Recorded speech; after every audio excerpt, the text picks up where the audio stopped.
I don't know if you can justify or how you justify forcing my constituents to pay for EVs and EV infrastructure for coastal elites and wealthy people, but somehow you do. Well, I need to point out that wealthy people were specifically excluded from the Inflation Reduction Act. Well, I just gave you the number. Do you cutting the dispute cost that 2/3 of EV owners are owned by people over 100,000 that make over 100,000? Do you Sure, dispute that? yeah, the first EVs, of course, were Do you acquired by dispute more. that?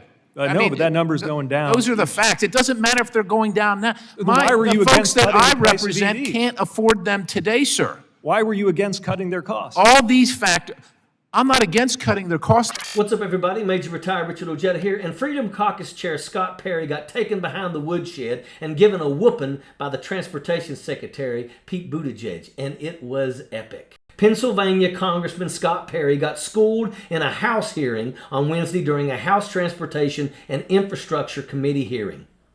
I'm not against cutting their costs. The market should do it. But you want the government, you want my taxpayers to pay to cut the cost, which isn't cutting the cost. If you were of the it's view, subsidizing the cost. respectfully, Congressman, Sir, if you were of with the all view these that there should be factors no combined, subsidy to propulsion all these vehicles, then are factors you against oil and combined gas mean that for Do you every believe that oil EV and gas sold, sir, subsidies- at Perry started in like it was an interrogation. He was rude and hostile towards Buttigieg, but he wound up getting put in his place. There are some people who I suppose believe there should be no subsidies for anything involving transportation. And I assume in the spirit of philosophical consistency, they would be against subsidizing oil and gas, as well as being against subsidizing Americans being able to afford an EV.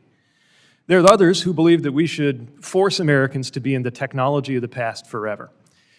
And then there's this administration, which recognizes that the world is moving to EVs, with or without us. And those EVs are either going to be made by Chinese workers, or they're going to be made by American workers. And we respect the UAW standing up at the dawn of a new chapter in the automotive industry that created my hometown to make sure that those are not just American jobs, but good-paying American jobs. Perry presented a subjective opinion about the electric vehicle industry being responsible for the United Auto Workers strike and tried to bully the Transportation Secretary with unsubstantiated claims. It wasn't that long ago that Scott Perry blew up on a reporter for asking what actual evidence the GOP had to impeach President Biden. Well, son of a bitch, the prosecutor was fired, right?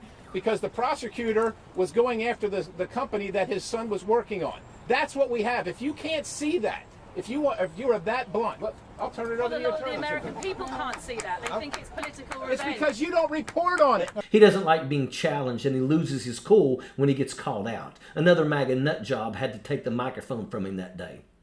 It's always the same tactics, too. He spews his garbage propaganda in a forceful manner, interrupting and talking over whoever he's trying to get over on. It's a weak-minded approach that is meant to frustrate whoever is being questioned. Perry has previously promised that climate change would not be on the table for the Republicans in his committee. He's a climate change denier.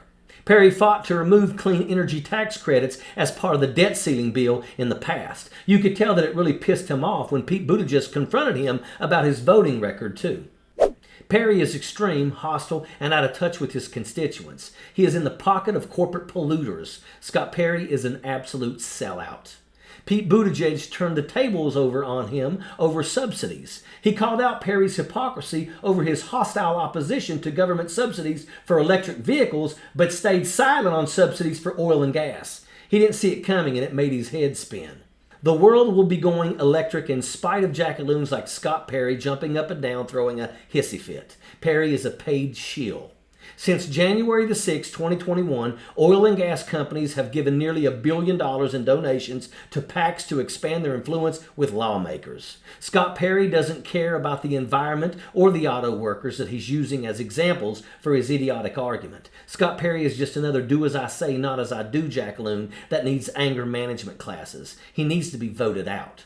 Perry is not fighting for anyone except himself. He is a moron, and it was quite satisfying to see him upended by the way that Pete Buttigieg did. Scott Perry is a moron, and that is an absolute fact. Sappers clear the way, airborne all the way.